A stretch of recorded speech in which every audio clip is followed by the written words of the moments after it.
गुरु भगवान के शुक्राने कुछ पॉइंट्स हैं। लाइफ के अप्स एंड डाउन्स को कभी भी अपने ऊपर हावी ना होने दें। सब कुछ हमारे अच्छे के लिए होता है। भगवान का हर विधान मंगलमय है। भगवान की प्लानिंग बहुत बढ़िया है। एक्चुअली अगर आप करीब 60-70 साल की एज के ऊपर के लोगों से मिलें तो आप पाएंगे कि जीवन में ज़्यादातर जो उनके अनुभव होंगे वो यही होंगे कि उन्होंने बहुत सीखा। लाइफ में जब अप्स एंड डाउन्स आए तो उन्होंने बहुत सीखा, और हम जब अप्स एंड डाउन्स आते हैं तो परेशान होने लगते हैं। जब एज कम होती है तो परेशान होने लगते हैं, क्योंकि हम ये भूल जाते हैं कि सब प्रॉब्लम्स आती हैं, they are learning lessons. Failures are learning lessons, problems are learning lessons, challenges are learning lessons, ये सब। देखिए, इस मामले में एक टॉपिक लिया गया था प्रेजेंट मोमेंट अवेयरनेस के ऊपर। इसी में कह रहे हैं लाइफ में अप्स एंड डाउन्स आते हैं तो फिर लोग कहने लगते हैं कि हमारी मन स्थिति अच्छी नहीं चल रही, हम मन से बहुत परेशान हैं। तो हो क्या रहा है कि मन कह रहा है कि मुझे अच्छा नहीं लग रहा। मन का एक सेट पैटर्न बन चुका है जिसको हम सबकॉन्शियस माइंड कहते हैं। वो बचपन से लेकर अब तक एक सेट पैटर्न बन गया है। वो उसी तरह जीना चाहता है। कभी भी हमारे मन की होती रही तो हमको एक आदत बन गई, एक आदत हमने डाल ली कि मेरे मन की हो। अब जब भी हमारे मन की नहीं होती तो हम कहते हैं मुझे अच्छा नहीं लग रहा। तो उस समय हम केवल मन से मिले होते हैं। इसको ऑर्डिनरी कॉन्शियसनेस या अनकॉन्शियसनेस कह सकते हैं। इसमें मन और हमारे बीच में दूरी नहीं रहती। देखिए, जब कभी हम कहते हैं अपनी बोलती हुई भाषा में, मेरा मन ना आज बहुत परेशान है, मेरे मन में ना ये बात आई, मेरा मन आज बहुत दुखी है, मेरा मन आज बहुत खुश है, मेरा मन कुछ करने का नहीं कर रहा, मेरा मन वहाँ जाने का नहीं कर रहा, उसने मेरे से ऐसा कह दिया तो मुझे बहुत बुरा लग गया। कहना ये चाह रहे हैं मन को बहुत बुरा लग गया। तो मन के जो हमारे सेट पैटर्न्स हैं, जो हमने कुछ अपने लिए रूल्स बना रखे हैं, ऐसा होना चाहिए, ऐसा नहीं होना चाहिए। इन रूल्स में जब भी कोई ऊंचा नीचा होता है, ऊपर नीचे होता है, तो हमको बुरा लगता है, हमें गुस्सा आता है, हम दुखी हो जाते हैं, हम परेशान हो जाते हैं, हमको डर लगता है, हमको चिंताएं होती हैं, हमको फिक्र होने लगती है। सारी मन की कहानी है। इससे ऊपर उठना हमको गुरुजी सिखाते हैं। तो मन नहीं हो, मन को देखने वाले बनो। मन में क्या क्या बात आ रही है इसको देखा करो। थोड़ा गैप बढ़ाओ, मन का और अपना थोड़ा गैप बढ़ाओ। आप किसी भी राह पर चल रहे हो, देखिए यंग एंटरप्रेन्योर जो होते हैं, नया नया काम शुरू किया, बड़ा काम शुरू कर लिया, अब उसमें बहुत सारी बातें आती हैं तो मन को डिस्टर्ब करती हैं वो सारी बातें। वो ऐसा है जैसे एक शांत तालाब था, उसमें कंकड़ियाँ फेंकना शुरू कर दिया। जो लोग छोटे स्केल से बढ़ते हैं उनको बिजनेस के रूल्स सब समझ में आ जाते हैं अपने आप, और लोग सिखा देते हैं उनको। नया दुकानदार जब कपड़े की दुकान खोलता है, उदाहरण ले रहा हूँ, आप कोई भी काम करें तो कस्टमर उसको सिखाया जाता है कौन सा कपड़ा रखो, कौन सा मत रखो, कौन सा आजकल डिमांड में है, किस तरह का उसको चाहिए, वो सिखाता रहता है। दुकानदार कपड़ा लाता रहता है, उसमें कुछ बिकता है, कुछ नहीं भी बिकता है, दोनों बात होती है। कुछ कस्टमर की सोच है, उसका पता नहीं होता कब बदल जाए। हाँ, वो मैं कह तो गया था चेक का ले आना, लेकिन चेक का नहीं चाहिए, मुझे लाइन्स का चाहिए। तो सोच बदलती रहती है दुनिया में। तो यही सोच अब ये भी हमारे साथ भी है, मन हमारे साथ भी है। तो मन से चिपके रहने से हमारी ये सब आदतें पड़ जाती हैं और इसको हम नॉर्मल समझते हैं। मन से हर समय मिले रहना, मन की बातों के हिसाब से चलते रहना, मन की बातें सुनते रहना, मन के साथ मिले रहना, मन के साथ दुखी होते रहना, मन के साथ खुश होते रहना, मन के साथ ऊपर नीचे होते रहना, ये सब हम नॉर्मल समझते हैं। योगी के लिए भगवान ने गीता में कहा है कि वो समबुद्धि होता है, समत्व योग उच्यते, समता में स्थित होता है। अप्स एंड डाउन से नहीं मिलता। जीवन में सबके आते हैं अप्स एंड डाउन्स। जिनको हम योगी कह रहे हैं वो भी तो एक इंसान है, उनके जीवन में भी आते हैं, लेकिन वो उनसे मिलते नहीं अप्स एंड डाउन से। वो उनके दृष्टा बने रहते हैं, देखते हैं। जो करना है वो करना है, ठीक है, जो कर सकते हैं वो करो, जो नहीं कर सकते छोड़ दो। Accept it, acceptance is surrender. Acceptance ही सरेंडर है, स्वीकार भाव। मेरे मन की हो, भगवान के मन की हो, मेरे मन की हो ना हो, भगवान के मन की हो। मेरे मन की हो जाए तो अच्छा, नहीं हो जाए तो कोई बात नहीं, भगवान के मन की हो रही है। तो जब मन से ज़्यादा मिलता है आदमी, तो एक असंतुष्टि, बेचैनी, घबराहट, एक खालीपन, उदासी, मायूसी, कभी खुशी, ये सब अपनी सोच से ऊपर नीचे होता रहता है। और फिर मन क्या करता है, दूसरी चीज़ों में खुशी ढूंढने की कोशिश करता है। परेशान है तो मोबाइल लेके बैठ गया, मोमेंट्री है, थोड़ी देर को ठीक लगता है, फिर अजीब सा हो जाता है, फिर और मन खराब हो जाता है। हम तो परेशान हैं और हमने दोस्त की डीपी पर देख लिया कि वो बड़ी खुशी मना रहा है, हम और परेशान हो गए। स्टेटस पर लोग वीडियोस डालते रहते हैं अपने घर की, अपने चीज़ों की, घूमने की, इधर की उधर की। एक तो होता है हम दूसरों को दिखाएं कि सुंदरता क्या है, देखो प्रकृति देखो। एक होता है मैं सेल्फी ले रहा हूँ अपनी और मेरे पीछे देखो कितना बढ़िया व्यू है, तो वो दूसरा जो है वो चिढ़ जाएगा। कोई नहीं भी चिढ़ेगा, बात वो नहीं है कि हमेशा हर एक कोई चिढ़ जाएगा, पर बहुत सारे लोगों को बुरा लगता है देखकर। जब अहंकार को ठेस लगती है, किसी ने अपमान कर दिया, तो मन अनकॉन्शियसनेस में उतर जाता है। मतलब अब उसको सोचने समझने की शक्ति नहीं रहती। अब आए बाएँ शाएँ, मैं ये कर दूँ, मैं वो कर दूँ, मैं ऐसा मैं वैसा, इसने मुझे ये कहा, इसने मुझे ऐसे कह दिया, इसने, तो वो गुस्सा और डिप्रेशन और डर और ये सब आता है। तो हम जीवन के चैलेंजेस को किस तरह से हैंडल करते हैं, देखने वाली बात है। किस तरीके से निपटते हैं, तब हमें पता चलता है कि हमारी कॉन्शियसनेस किस लेवल पर है। हम बिल्कुल अशांत हो गए, थोड़ा शांत रहे, ज़्यादा शांत रहे, बिल्कुल शांत रहे, ये स्टेजेस हो गई। तो ये कह रहे हैं कि आप जीवन के हर चैलेंज को एक्सेप्टेंस में बदल सकते हो। कोई कारण आए, एक्सेप्टेंस, भगवान ठीक है, राजी हम उसी में जिसमें तेरी रजा है। बोलते तो हम बहुत हैं, सुना होगा बहुत बार, पर इसको करने में दम लगता है। हम करना चाहें तो कर सकते हैं, हम करना नहीं चाहते। भगवान मैं आपके समर्पित हूँ, करना चाहें तो हो सकता है। तो मैं स्वयं आत्मा हूँ और मन एक इंस्ट्रूमेंट है। ब्रेन में मन, बुद्धि, चित्त, अहंकार, ये चार चीज़ें रहती हैं। विषय और विकार रहते हैं। विषयों में आकर्षण, विकार, काम, क्रोध, लोभ, मोह, अहंकार, ये सब रहते हैं। तो क्या होता है कि जब भी कोई डिस्टरबेंस होता है बाहर, तो उसको हम अपने अंदर ले लेते हैं और फिर तरह तरह के विकार हमको घेर लेते हैं। इसलिए योगी लोगों ने क्या करा, ये जो बात चलती है अवेयरनेस में आ जाओ, इसका मतलब होता है मन से अलगाव करने की आदत डालें। जब अच्छा समय होता है तो मन से अलगाव करने की आदत डालें। हर समय मन से न मिले रहे, अब ये करना है, वो करना है, वैसे अब वैसे, अब यहाँ जाना है, वहाँ जाना है। लाइफ में एक पर्पस बनाएं कि हम दुनिया में क्या करना चाहते हैं, बिजी रहने के लिए। देखिए, असल में तो हम आत्मा हैं, शरीर मिला है संसार की सेवा करने के लिए। तो एक तरफ तो हम भगवान को याद रखेंगे हर समय, हे अर्जुन सब समय में मेरा स्मरण कर और कर्तव्य कर्म भी कर। तो लाइफ का एक पर्पस बनाएं कि हम दुनिया में क्या करना चाहते हैं। अपने लोगों के साथ लॉयल रहें। लॉयल्टी एक बहुत अच्छा गुण है एंड इट पेज। लॉयल्टी जो लोग रखते हैं उनको हमेशा सम्मान भी मिलता है और हमेशा ऊंचा पद मिलता है। लॉयल्टी सबसे वैल्यूएबल चीज़ है जिसकी कोई कीमत नहीं होती।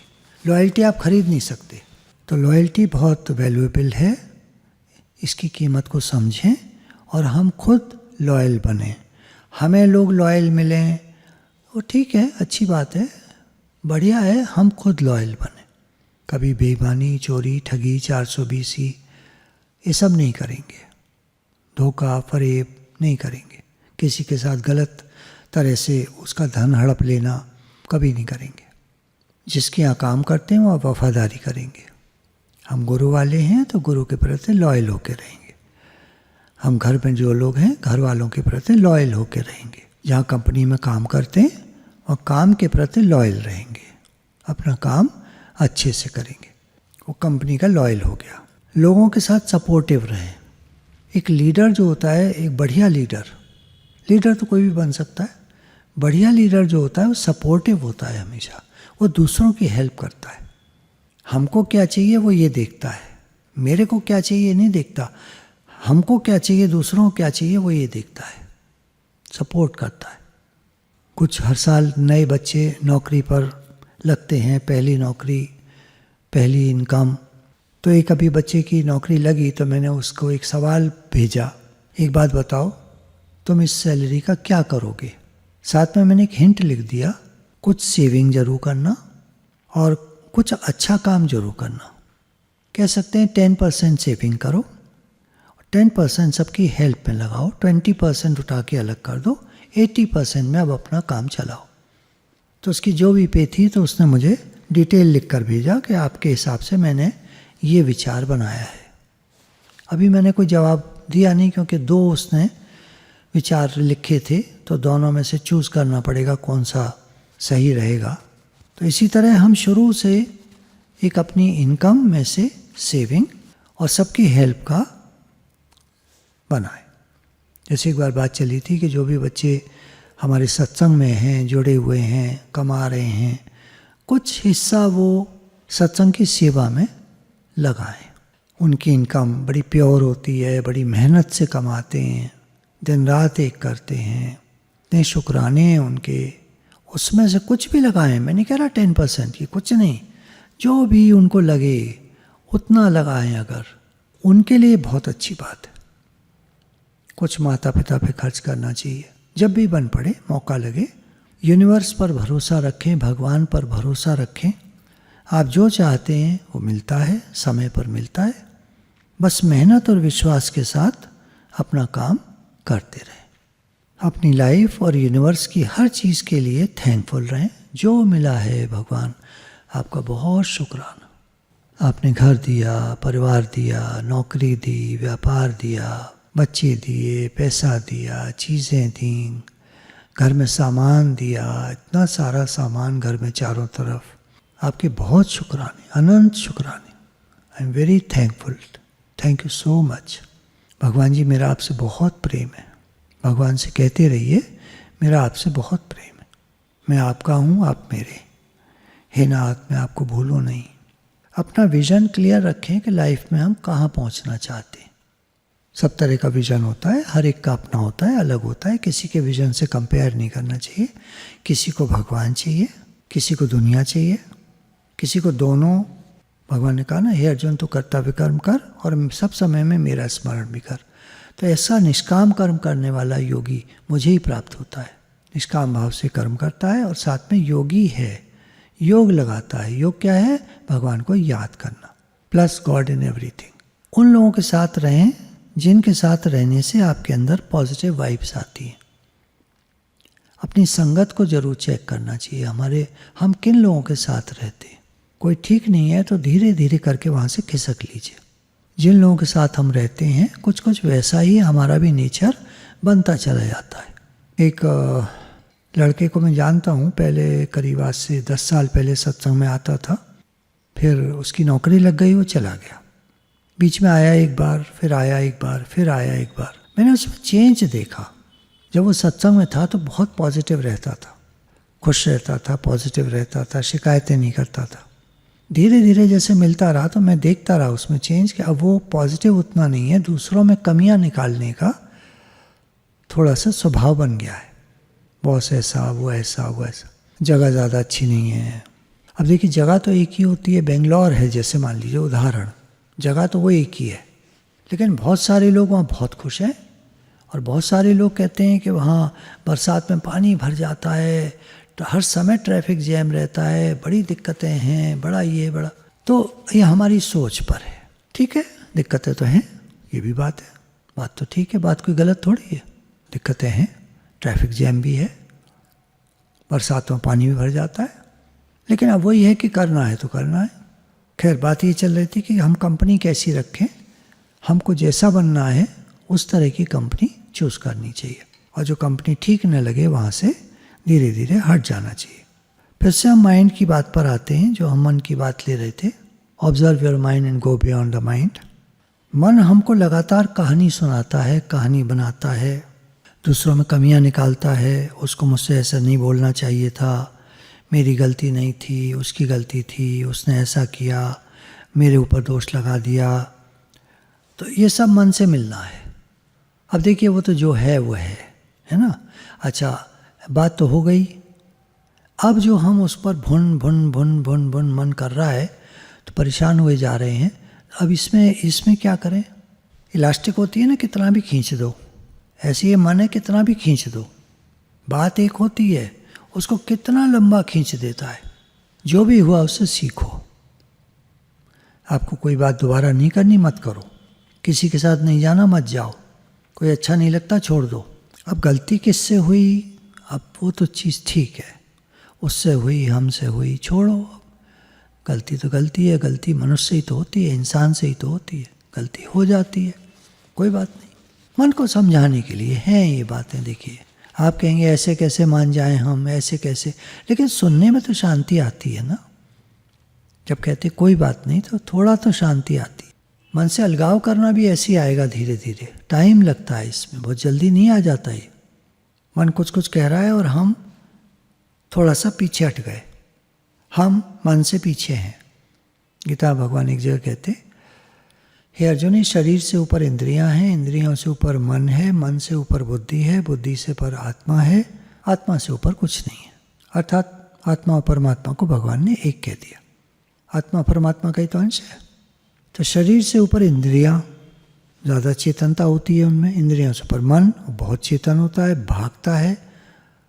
अर्जुन ने कहा कि वायु को कोई रोक ले वे, मन को रोकना मुश्किल है। और भी बड़े बड़े ज्ञानियों ने कहा है कि चित्त वृत्तियों का निरोध बहुत मुश्किल है। योग लगाना है तो फिर प्रयास करो। तो निरोध का क्या अर्थ हुआ यहाँ? वो नहीं हुआ कि चित्तवृत्ति को पकड़ लें, रोक लें, किसी तरह दबा लें। दबाओगे एक तरफ से, दूसरी तरफ से उठ जाएगी। अलगाव करना पड़ता है। अलग करो, अलग करो, बार बार अलग करो। बार बार वो बात आएगी, बार बार हटो, नहीं, मेरे को ये सब नहीं सोचना। तो जब हम कुछ कुछ सोचते हैं तो जो प्रेजेंट मोमेंट अवेयरनेस जिसको कहते हैं हम, इस पल में आ जाओ, इस पल में जाग जाओ, स्वयं में आ जाओ, अपनी आत्मा में आ जाओ, मन से अलगाव करो। ये जो हम कहते हैं ये नहीं हो पाता फिर, जिसके कारण दुख और अधूरापन महसूस होता है, पूर्णता नहीं महसूस होती हमको। असल में मन में इतनी शक्ति है ही नहीं कि वो आपको दुख पहुंचाए। हमें चिंता, डर, डाउट्स, शंकाएं इसलिए होते हैं क्योंकि हमारा बीइंग इन द नाउ से कनेक्शन टूट जाता है। हम स्वयं में नहीं होते, हम मन से मिले होते। तो अब हमें क्या प्रैक्टिस करना होगा? एक्सेप्टेंस, स्वीकार भाव। भगवान आप जो कर रहे हैं मेरे लिए अच्छा कर रहे हैं। मैं अपनी मेहनत कर रहा हूँ, अपनी कोशिश कर रहा हूँ, मैं अपना बढ़िया से बढ़िया कर रहा हूँ। अब जो हो रहा है, भगवान ने कहा ना, हे अर्जुन तू कर्म कर लेकिन फल की इच्छा मत कर। ये है एक्सेप्टेंस। और बाद में कहा, हे अर्जुन तू मेरी शरण आ जा। Acceptance equal to surrender. Acceptance ही सरेंडर है। जैसे हम स्वीकार भाव में आ जाते हैं और धन्यवाद देने लगते हैं, शुक्राना मानने लगते हैं, एटीट्यूड ऑफ ग्रैटिट्यूड में आ जाते हैं। Acceptance and gratitude. आप जो कर रहे हैं मेरे लिए बहुत शुक्राने आपके। आपने आज दिन तक बहुत किया है, बहुत किया है, बहुत दिया है, बहुत शुक्राने आपके। फिर जो गुण हम ले रहे थे, गुणों में आता है विनम्र रहें। विनम्रता हमको सीखने और बढ़ने में सहायता करती है। विनम्रता, हम बहुत कुछ सीखते हैं और विनम्र व्यक्ति आगे बढ़ता जाता है। वो किसी से पंगा नहीं लेता ना। पंगा लेने वाले को सब देख लेते हैं, सही कर देंगे इसको। और जब विनम्र है बेचारा, कुछ अब उसका मजाक बनाएं, उसको कुछ कुछ कहें, ऐसा भी हो सकता है विनम्र व्यक्ति को, लेकिन वो अपना बढ़ता जाता है। जाने अनजाने में हमसे कुछ गलतियां हो जाती हैं। किसी और से हुई तो उसको माफ़ कर दें, और हमसे हुई तो माफ़ी मांग लें। नहीं मांग सकते उससे तो भगवान से कह दें कि भगवान मुझसे गलती हो गई, please I am sorry, please forgive me. उससे शांति और चैन बढ़ता है। याद रखें, प्रेम नफरत से ज़्यादा पावरफुल है। प्रेम बहुत ज़्यादा पावरफुल है। प्रेम परमात्मा का स्वरूप है और नफरत वो नेगेटिविटी है। ईर्ष्या, जलन, सब नेगेटिविटी है। प्रेम में हील करने की एक पावर होती है। Love is healing force. जिनके अंदर प्रेम का भाव होता है, उनके पास बैठने से ही हम हील हो जाते हैं। हमारे गुरुजी के पास मुझे याद है जब मैं बैठा करता था, कोई भी मन में बात होती थी, परेशानी होती थी, वो शांत हो जाती थी। कोई भी बातें होती थी वो ठीक हो जाती थी। मतलब ठीक से मतलब है कि शांति आ जाती थी। ऐसा गीता भगवान के एक उसमें आता है वाणी में, जिसके पास बैठने से तुमको शांति मिले समझना वो सच्चा गुरु है, और जिनके पास बैठने से तुम्हें शांति न मिले और उल्टा अशांति हो जाए तो फिर जो भी। तो गुरु की पहचान अगर आपको करनी है तो गीता भगवान कहते हैं कि जिसके पास बैठने से तुमको शांति मिले। बदलाव को आगे बढ़ने के मौके की तरह देखें। बदलाव जब जीवन में आता है, कुछ चैलेंजेस आते हैं, कुछ चेंजेस आते हैं, कुछ परिवर्तन आते हैं, कुछ दिक्कतें आती हैं, कुछ परेशानियां आती हैं, कुछ हालात, मजबूरियां, दुख, चिंताएं, तो ये आगे बढ़ने के, राइज करने के मौके हैं, अवसर है। फिर अपनी दिनचर्या में कुछ समय ऐसा निकालें जिसमें आप हंस सकें। स्माइलिंग फेस बहुत अच्छा है पर हर जगह नहीं चलता है, कुछ लोग फ़ायदा भी उठा लेते हैं फिर, तो हर समय तो नहीं, लेकिन हाँ कोशिश करें स्माइलिंग फेस जब जब पॉसिबल हो। अकेले में हैं मुस्कुराते रहिए, और थोड़ा टाइम हंसने का हो मिल जाए तो बहुत अच्छा है, वो दिमाग को हल्का करता है। अपने डर का सामना करके उन पर जीत प्राप्त करें। Face your fears. कोई भी डर की जब चीज़ आती है, जैसे कुछ लोग बताते हैं कि हमारे सामने एक कारण आया जब हम बहुत डर गए थे, लेकिन हमें एक बात याद रहती थी कि जब गुरु मेरे साथ हैं सब कुछ आसान है, हो जाएगा। समय खराब है कोई बात नहीं, वैसे समय खराब भी कुछ नहीं होता, सब लर्निंग लेसन होते हैं, सब ठीक है। तो फेस योर फियर्स। जब कोई डर की बात आए, कठिनाई परेशानी दिखाई दे सामने, तो सामना कीजिए उसका। अंदर अंदर की बात है, बाहर की नहीं कि लड़ने पहुंच गए, लड़ने नहीं जाना है। फेस योर फियर्स का मतलब होता है अंदर में जो डर आ रहा है उसका सामना करना है, अंदर ही अंदर अपने को स्ट्रांग बनाना है। अपने में कमियां ना देखें। हम जैसे भी दिखते हैं, जैसे भी हमारे बाल हैं, जैसे भी हमारा चेहरा है, जैसे भी हमारे स्किन का कलर है, हमारे हाथ पैर जैसे भी हैं, शरीर जैसा भी है, उसके बारे में अच्छा ही महसूस करिए। भगवान जी ने बनाया है, सब ठीक है। तो ये सेल्फ रेस्पेक्ट शो करता है, हम जैसे भी हैं ठीक है, ये सेल्फ रेस्पेक्ट। आप कहते हैं हम जैसे भी हैं बहुत बढ़िया हैं, ये भी आपकी बात ठीक है, जैसे आप सोचना चाहो, जैसे भी हैं ठीक है। मैं बड़ा मीडिया में एक मार गए, इसमें कोई टेंशन नहीं होती कभी। मैं तो सोच रहा था मैं बहुत बढ़िया हूँ, लेकिन ये क्या हो गया, फिर ये बात आती है। तो ज़्यादा उड़ने से अच्छा है कि अपने को पहले स्थिर किया जाए, अंदर की स्थिरता। भगवान ने कहा ना समत्व योग उच्यते, समता ही योग है, अंदर की समता आती जाए। अपनी नॉलेज दूसरों के साथ शेयर करें। जो हमको नॉलेज मिली है, चाहे वो ज्ञान है, चाहे वो संसार की कोई नॉलेज है, कोई ऐसी बात है जो हमको अच्छा फील कराएगी, उसको शेयर करें। गुरु भगवान के शुक्राने हैं।